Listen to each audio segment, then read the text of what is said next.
The time for warnings is over. Now comes the reckoning. Those who laughed, dismissed, and ignored the signs believed they had escaped. But what happens when God himself grows impatient? Warning, it's not pretty. When God ceases to warn and begins to act, the anointed ones are welcomed. Divine judgment does not wait for karma. When he intervenes, he writes the whole tragic story, not just poetic justice. The adversaries who mocked the warning now awaken to a sickness no physician can cure, no wealth can heal, and no power can escape. Mercy has passed. Fate is sealed. The whole narrative starts here. Hold on tight.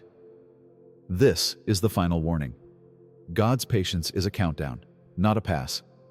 Time was running out, regardless of every warning they disregarded, every haughty deed, and every second they believed they were invincible.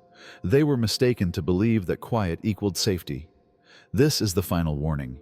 Here, accuracy is more important than chance. They doubled down when they had every opportunity to go back. More arrogance, dishonesty, and devastation greeted any chance for compassion. Their patience, which they once mistakenly believed to be weakness, has now become an unbreakable power. There is no notification made when judging starts. There is a change that is so obvious that it takes their tranquility before it ever hits their body. There is no flashing sign or loud music. Doors first cease to open. After then, people begin to go. What used to be easy suddenly becomes difficult. Their influence, relationships, and wealth are all impacted in addition to their health. The weight of divine judgment causes all they erected on conceit to fall apart. It's already too late when they comprehend what's going on. Their throats are suddenly choked with prayers they never bothered to speak. They search for ways out, but there are none. Their abuse of patience is over, and what's left are the consequences rather than a warning. This is God demonstrating to them what occurs when warnings are dismissed as jokes. It's not simply karma. They aren't laughing anymore. Their illness is more than simply a physical one. They may first refer to it as poor luck, a hard patch, or something they can resolve. However, this is an internal collapse rather than just a fever or exhaustion. Once confident and sharp, their thinking begins to work against them. The same deceptions, and manipulations they previously perfected now backfire. They doubt themselves. They forget things. Where there was once arrogance, anxiety now seeps in. There is no way out of a mind that won't stop thinking, and the weight of their own dishonesty is coming up with them. Then they begin to lose their soul. Control, influence, and dominance, the things that used to make people feel powerful, no longer fulfill them. They feel exhausted, restless, and empty. They used to scorn humility, scoff at faith, and ignore warnings. They now frantically seek for tranquility in the same locations they once mocked. However, they disregarded peace for too long, so it doesn't solve their problems. Then their legacy starts to decay. The allegiance they relied on is eroding, and the respect they sought is no longer there. People begin to distance themselves from them, instinctively rather than out of hatred. When someone is destined for failure, even those closest to them may feel it. Once a cause of awe or dread, their name is now said with caution and sympathy. This illness serves as a mirror reflecting who people have become, not only a kind of punishment. They believed that they were above reproach and that others would bear the repercussions. They now understand that the worst type of agony isn't only physical. It's seeing everything they've worked so hard to create fall apart while they're still here to experience it. And it cannot be fixed by money, power, or medicine. Their trap was the weight. Every time they got away with what they were doing, they felt like they were winning. They felt unstoppable. No failures, no repercussions, just triumph. They saw the absence of swift punishment as evidence that they were untouchable, and the quiet as approbation. They were unaware that the delay was a setup rather than an act of kindness. God doesn't always act right away. He sometimes gives individuals enough rope to hang themselves in their own blunders, allowing them to dig their own graves. Every additional day they believed they were getting away with it was just more opportunity to reveal who they really were. They were being monitored. They were not intelligent. Rather than being fortunate, They were being let to accept their own delusion. They have no idea when it occurred, and the trap is now closed. They were at the top 1 minute, and now they are surrounded by the repercussions they vowed never to experience. They were imprisoned in by their own decisions. They were blind, but never safe. When they reflect on the past, they see that every warning was a test they failed, and every further chance was a chance they lost. They have the option to alter and to cease. However, they continued to go ahead, farther into the inevitable collapse because of their pride. There's no escape now. They saw stillness as absence and delay as departure. They realized too late that patience was the last countdown, not permission. Time just ran out. Their pandemic was made by their own hands. They were really sowing the seeds of their own demise, even if they believed they were gaining authority. They considered every deception they committed, every plan they initiated, and every act of manipulation to be cunning and a kind of control. They were unaware that every action they took was contributing to the illness that would finally engulf them. Lies propagate, change, and resurface with more vigor than before. Their own reputation is now being destroyed by the lies they spread to harm others. Now, the same individuals who exploited and dumped them are exposing them, turning against them, and making sure they have no way out. The game of manipulation is only effective when you are in charge. However, the same strategies they used begin to backfire the minute they lose control, even by a little amount. The allegiance they purchased, the relationships they coerced, and the trust they feigned all fall apart. They are now the ones being duped, outwitted, and left behind. And since it teaches you how to destroy, sabotage is the most deadly weapon of all. They were specialists at demise because they spent so much time conspiring against others. However, what happens if their own strategies are used against them? What happens if their name is now attached to the same traps they set? This is a complete circle of repercussions, not a coincidence. They had no option but to get back what they had sent into the world. The disease they now face was created by their own actions. What's the worst? They are the only ones they can blame. They were too quick to laugh. When you warned them, they laughed. And when they got away with it, they laughed even more. Because they believed that consequences were only fables used to frighten the weak, they laughed. They laughed too soon, however. They believed that because nothing occurred right away, nothing would happen at all, and that quiet equaled safety. They failed to see that true reckoning is not accompanied by noise. Rather, it occurs subtly, like a slow poison, like a clock that only they can hear until it's too late. Everything seemed normal at first. Their routine remained the same. Life went on. Then, however, the little details began to change. Once easy-to-open doors remained closed. The once present support gradually dwindled. Their armor of confidence started to crumble. Instead of exploding, it collapsed gradually, piece by piece, while they continued to stand there and act as if nothing had happened. That laughing now? It is no longer there. The same lips that made fun of it are now muttering in terror. The same individuals who disregarded the warnings are now watching them closely to see when the last blow will be delivered. They were too preoccupied with laughing to see the storm that was building above them. They are now the punchline, even if they believed it was a joke. Instead of being a gift, their strength was borrowed. Persuaded that they were entitled to their position of authority, they exuded a sense of authority. They forgot that everything they had was always alone, and they mistakenly believed that privilege meant permanency. Because of their position, power, and capacity for dominance, they believed they were untouchable. However, loans have conditions, and repayment is mandatory after the allotted period has passed. The deterioration is gradual at first. The same individuals who used to listen intently to their every word now hesitate. Their demands for respect become obligations, and their directives lose their weight. People wait for the opportunity to quit out of fear rather than devotion. The change then becomes irrefutable. Their influence decreases as a result of their poor choices. They are now rejected by the same system that helped them rise. Despite their best efforts, they are never able to fully retain the power they have stolen from the cosmos. They failed the exam, and it was always a temporary post. The debt collector has finally shown up. And the interest? It is accompanied by loss, shame, and the gradual understanding that despite their ascent to the top, they were only ever a renter in a mansion that was never theirs. They are now unable to stop all they have created from slipping away from them. They believed they were unique. They believed they had been selected.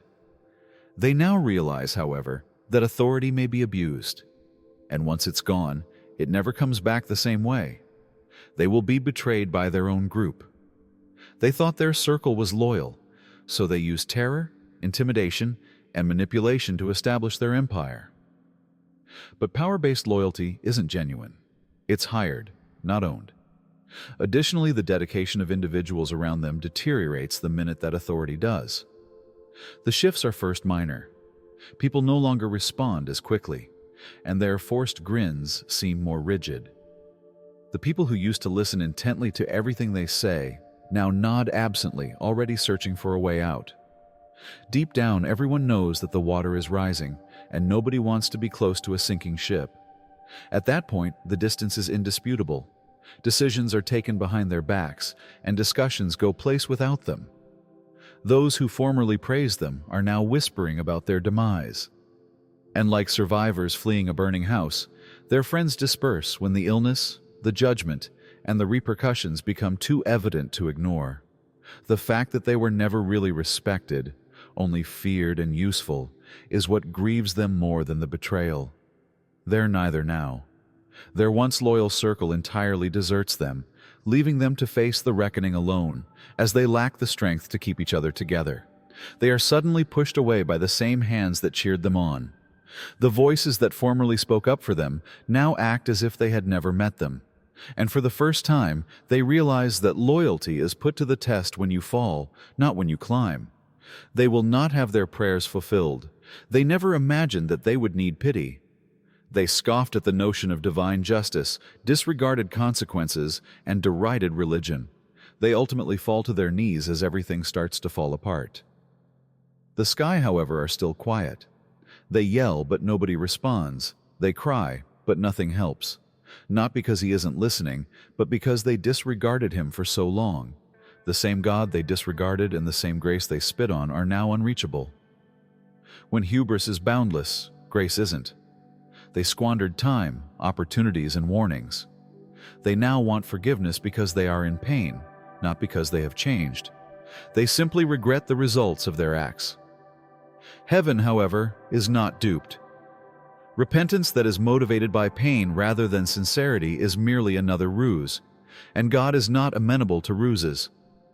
Before their crimes turned into their illness, they were at ease in their transgressions. Before fear became their shadow, they were unafraid to defy authority.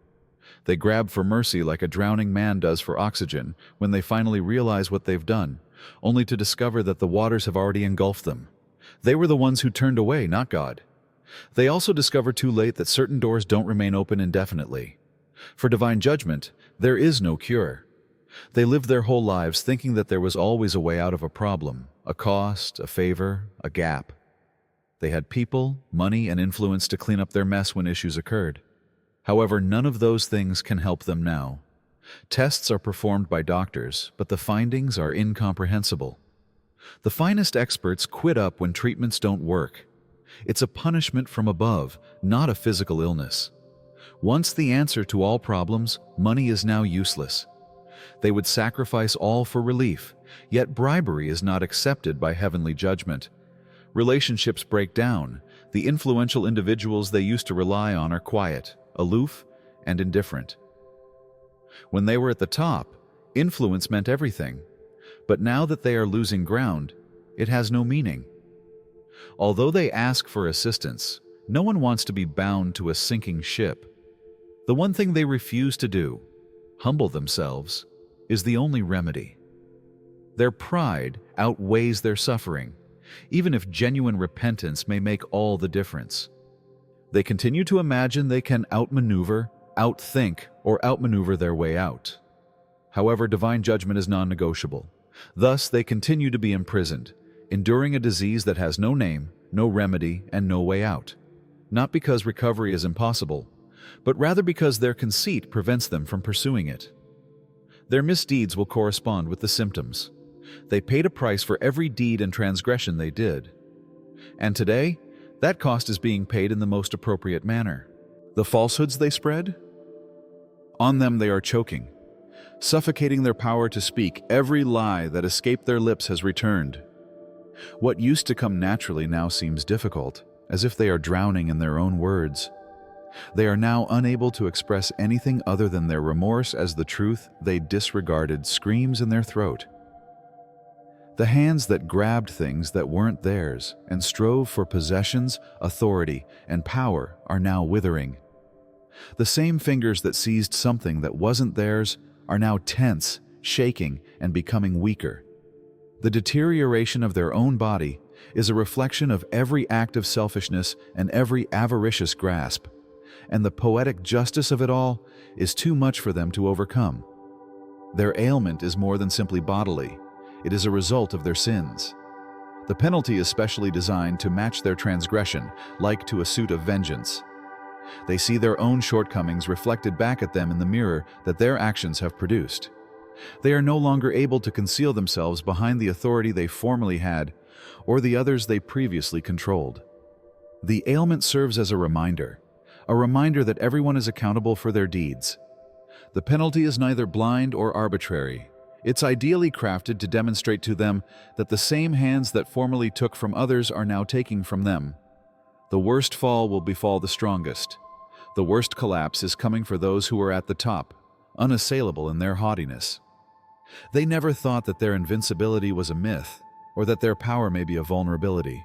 They were too strong, too untouchable, and too certain that they could avoid the repercussions. Their collapse will now be as loud and obvious as their ascent. Not only do they lose everything, but everyone is watching, which is what makes their collapse so terrible.